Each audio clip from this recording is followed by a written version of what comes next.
ही तोहरा से ज्यादा समझदार बिया।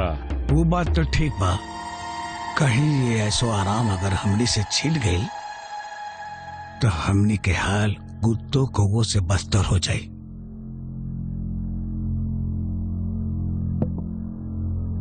ऐसा कुछ न हो। अरे हवेली की हम अपन करेजा के टुकड़ा देले हई कि एक दिन गिद्ध के तरह ही हवेली के नोच नोच के खाई। एगो बात कही जीजा, हम सोचत रही कि एगो हम ही कमीना बनी, बाकी तू तो महान कमीना बाना।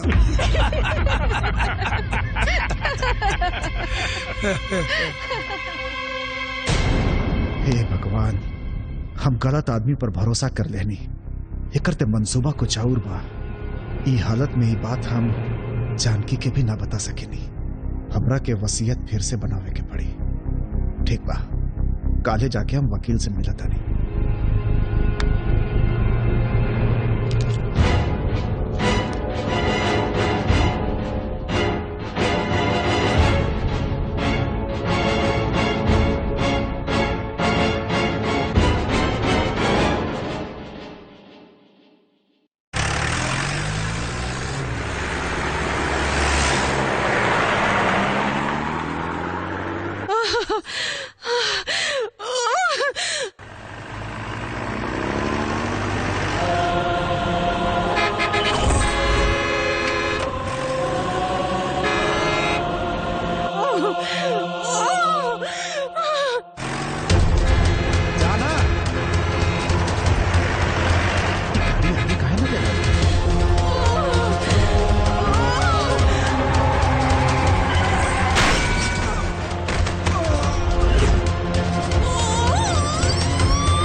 आज तोहरा सच सच बतावे के पड़ी कि बलराज जी के एक्सीडेंट के करेलस।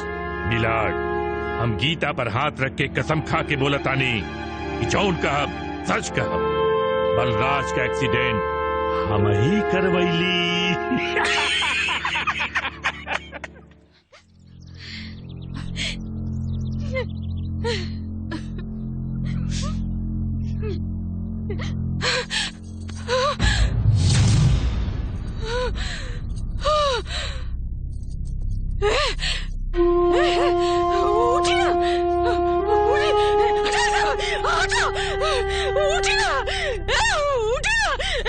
भैया उठाई नहीं करा के, उठाई ना पहले उठाई नहीं करा के, नहीं उठाई नहीं करा के, उठा ना भैया, नहीं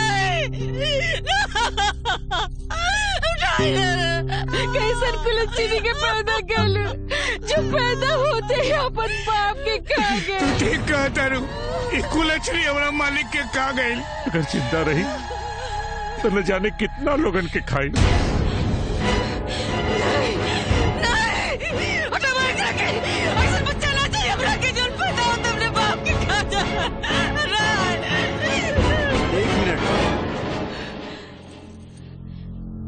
इस बच्ची का तार बलराज सिंह के वसीयतनामे से जुड़ा हुआ है। मैं चाहता हूं कि इनकी वसीयत मैं आप सभी लोगों के सामने पढ़कर सुनाऊं। वसीयत में लिखा है, मैं बलराज सिंह वल्द शिवराज सिंह अपने पूरे होशो हवास में मेरी सारी जायदाद का वसीयतनामा लिख रहा हूँ। मेरी सारी संपत्ति के 50% का मालिकाना अधिकार महेंद्र को जाता है, बाकी 50% मेरी होने वाली औलाद को। लेकिन शर्त ये है, महेंद्र सिंह के वयस्क होने तक या मेरी पत्नी जानकी देवी की आकस्मिक मौत हो जाने पर महेंद्र सिंह की 50% संपत्ति राजाराम ट्रस्ट को चली जाएगी। और मेरे पश्चात मेरी संतान, चाहे वो लड़का हो या फिर लड़की, उनके वयस्क होने पर उनके पति या पत्नी उन दोनों की रजामंदी पर इस सारी संपत्ति की खरीदी या बिक्री कर सकते हैं। हम तो मालिक के बहुत सीधा समझत रही, पर जाते जाते एगो पेंच फंसा ही गईलन। ठीक है दीदी, चुप हो जाए, चुप हो जाए।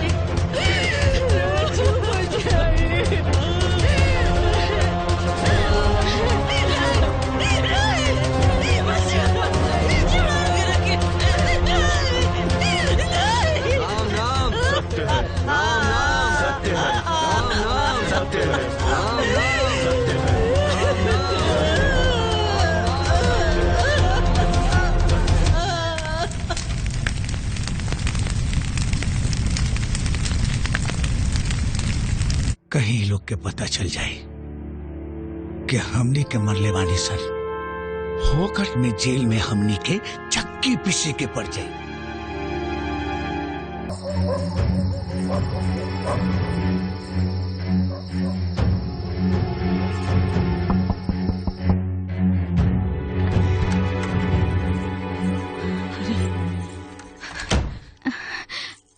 आई बैठी माई। ली माई खाना खा ली।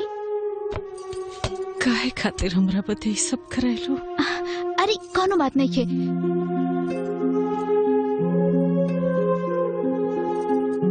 ली माई खा ली।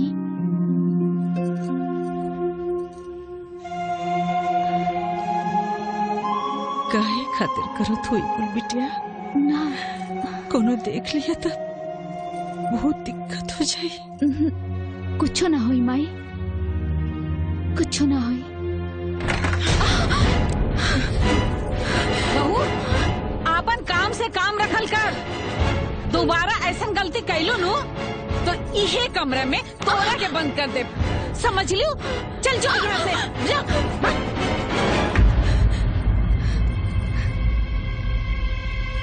ए बुढ़िया अच्छा खाना खाइबे, नीमन खाना। तोर सजा ई बा 4 दिन तक तोरा के खाना ना मिली। अरे पापिन, खाना खाए खातिर तो नहीं लोग जियता रे। हम तो खाली ये उम्मीद पर जियता नहीं क्यों तो हुई जो हमरा बेटी के आंख पर परल गलतफहमी का पर्दा हटा के हमरा से हमरा बेटी के मिलवा दे।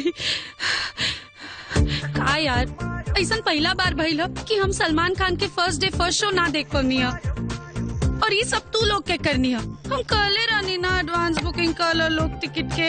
छोड़ा न राखी, अगला शो देख ले। अरे ऐसे कैसे छोड़ दी तोनी के? अब तो अगला शो उहे देखी जे आंख बंद करके सलमान खान के होठ पे चुमा ले। लेकिन बा कहवा सलमान खान? वहाँ देखा ना। अब चलो एक एक करके शुरू हो जा लोग। ओके ठीक बा।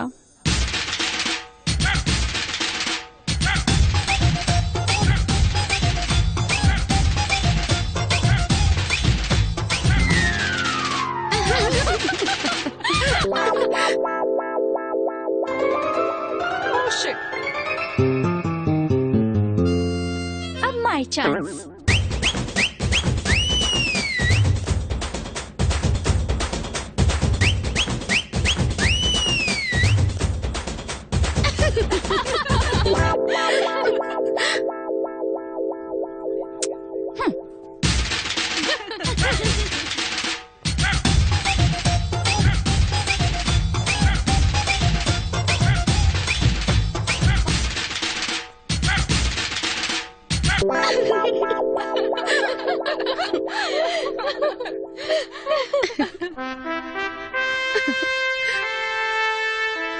अब देखिए लोग हमार निशाना, हम कैसे आंख बंद करके अपना फेवरेट हीरो के होठ पे चुमा ले।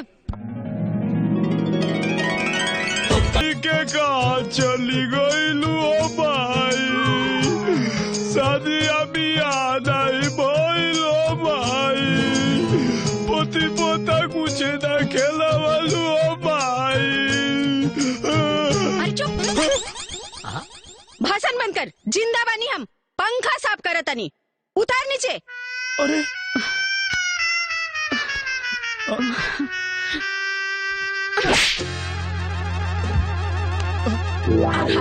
हम खाली तोर बिहाए तक जिंदा रही। हाँ अरे नहीं माई, हमार बस चले ना तो हम हमेशा तोरे साथ रहे और हर जन्म में तोरे बेटा बन के पैदा हो।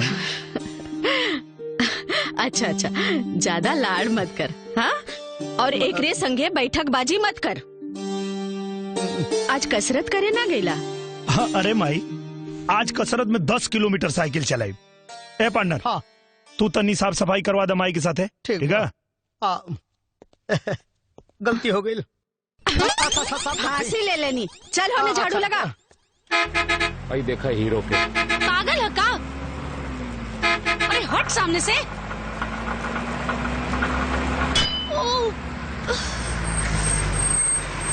हॉर्न सुनाई नहीं के देत। शर्म नहीं के लागत जीप के आगे आगे साइकिल लेके चलत बाड़े। अरे तो फटकवा तोड़ के जेबू। शट अप, पीछे चल। ए मैडम, जीप में बैठल बाड़ू तो का सोचे तारू? निरहू के बैठला के बाद साइकिलो हवाई जहाज हो जाला। जो रे। अच्छा तो रेस लगा के देख ले। अगर जीत गई नहीं तब तू जॉन कहबा तौन। ए, हार गईले तब तो जौन तू लोग कहबा तवन। ओके फटकवा खुले दे, औकात पता चल जाई। खुले दा फाटक। जे शीतला माई के मंदिर पे पहले पहुंची वो जीत जाई। ठीक बा त मंजूर अरे का ठीक बा? मालूम बा शीतला माई के मंदिर के रास्ता कहाँ से बा? Don't worry baby, GPRS on कर देता नहीं। शीतला देवी मंदिर। अरे चल जल्दी, खुल गई। और बढ़ाओ। और तेज।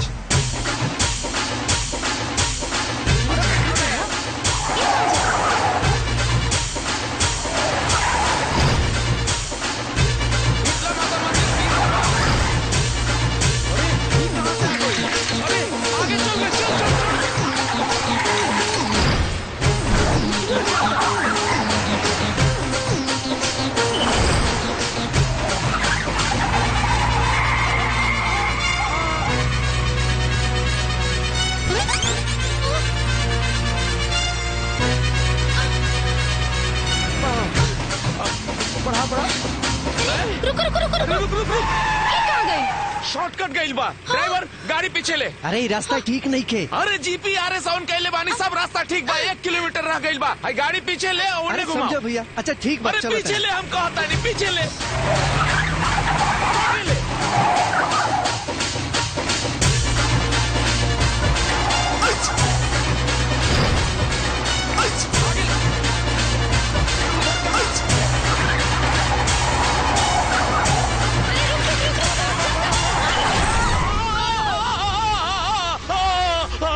इतना बड़ा गड्ढा। आने का नहीं, निरहुआ के चक्कर में आने का नहीं। निरहुआ के चक्कर में आने का नहीं। Sorry darling, it's my mistake. Bloody idiot. Yes I am. Nirahua के चक्कर में आने का नहीं। चलो अब।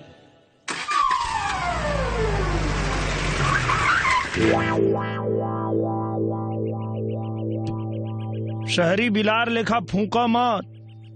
बाजी लगावे से पहले गांव के मुआयना कर लेवे के चाहिए। ए, रुक। बोला। मांग जॉन मांगे के बा। अरे जा, कहीं मांग ले तो पसीना छोड़े लगू। अरे तू मांग।